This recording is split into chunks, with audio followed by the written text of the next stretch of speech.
Bu sökükler dikilir de yürekteki yara ne olacak?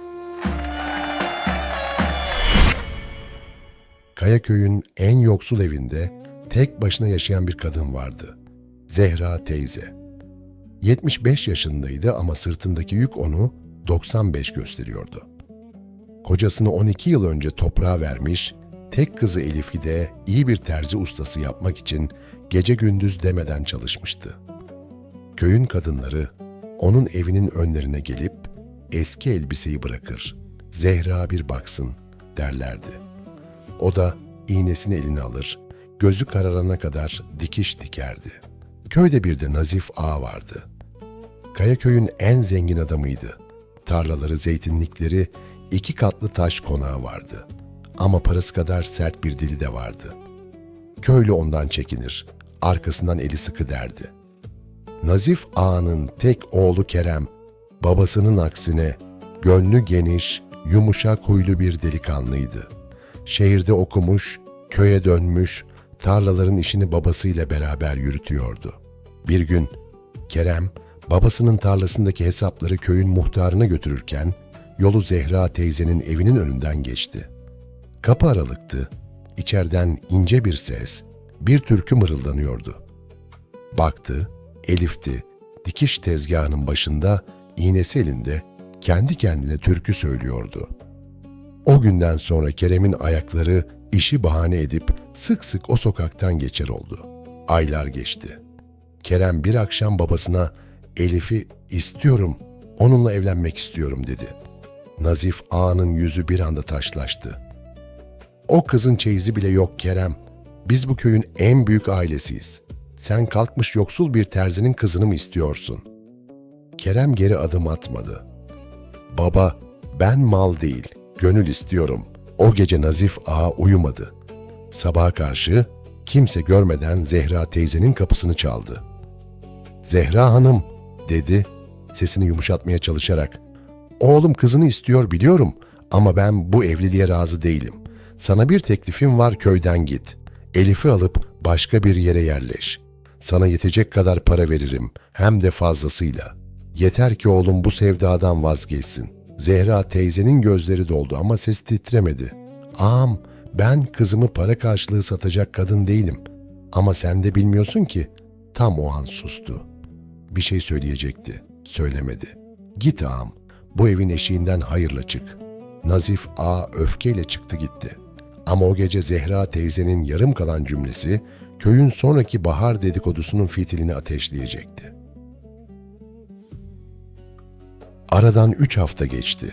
Nazif Ağa oğlunu bu sevdadan vazgeçiremeyeceğini anlayınca başka bir yola başvurdu.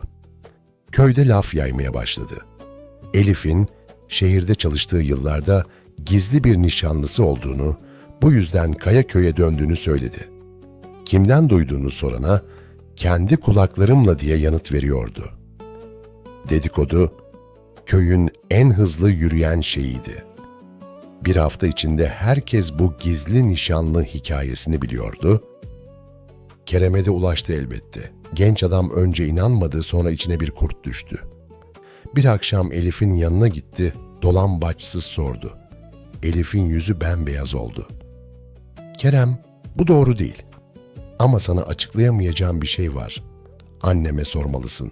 Bu cevap, Kerem'in kalbindeki şüpheyi söndürmek yerine büyüttü. Demek bir sır var, dedi, sesi kırık. O gece konaktan uzaklaştı, bir daha da o sokağa uğramadı. Zehra teyze, kızının gözyaşlarını gördüğünde artık susmanın kimseye faydası olmadığını anladı. Ertesi sabah doğruca Nazif Ağa'nın konağına yürüdü. Köylünün gözü önünde, kimseden çekinmeden. Ağam, dedi, konağın avlusunda, sesini köyün duyacağı kadar yükselterek, sen benden bir sır sakladığımı sanıp oğlunu benden uzaklaştırdın. Peki söyleyeyim o sırrı. 12 yıl önce kocam öldüğünde cenaze parasını kimin verdiğini hatırlıyor musun? Nazif Ağa'nın rengi attı. Zehra, otur konuşalım. Hayır, otururum ama önce köy duysun. Zehra teyze döndü, toplanan komşulara baktı. Kocam öldüğünde evimde bir dirhem param yoktu. O gece kapımı çalan, cenaze masraflarını sessizce ödeyen adam Nazif Ağa'nın kendisiydi. Kimseye söylemememi istedi, namım zedelenmesin dedi. 12 yıldır sustum. Çünkü bir söz vermiştim. Elif'in babası öldüğünde onu ayakta tutan bu adamın vicdanıydı. Şimdi kalkmış benim ailemi değersiz görüyor. Oysa asıl değersiz olan bir iyiliği 40 kötülükle örtmeye çalışmak. Avluda derin bir sessizlik oldu. Nazif Ağa'nın omuzları çöktü. O sert, eli sıkı adam köyün önünde ilk kez gözyaşlarını tutamadı. "Doğru," dedi alçak sesle. "Doğru söylüyor. O gece ona yardım ettim. Çünkü kocası benim can dostumdu. Gençliğimizin arkadaşıydı. Ama sonra kibrim büyüdü. Zenginlik bazen insanı unutkan yapıyor. Kendi verdiğim iyiliği bile inkar edecek kadar." Kerem, olanları duyunca konaktan koşarak geldi. Babasının ağladığını, Zehra teyzenin doğruyu haykırdığını gördü. Doğruca Elif'in yanına gitti. "Beni affet," dedi. "Şüphe ettim, oysa sen hep dürüsttün." O bahar, Kayaköy'de 2 düğün oldu aslında. Biri Elif ile Kerem'in, biri de Nazif Ağa'nın 12 yıllık vicdan borcuyla barışmasının düğünüydü. Nazif Ağa düğün masraflarının tamamını üstlendi ama bu kez kimseden gizlemedi.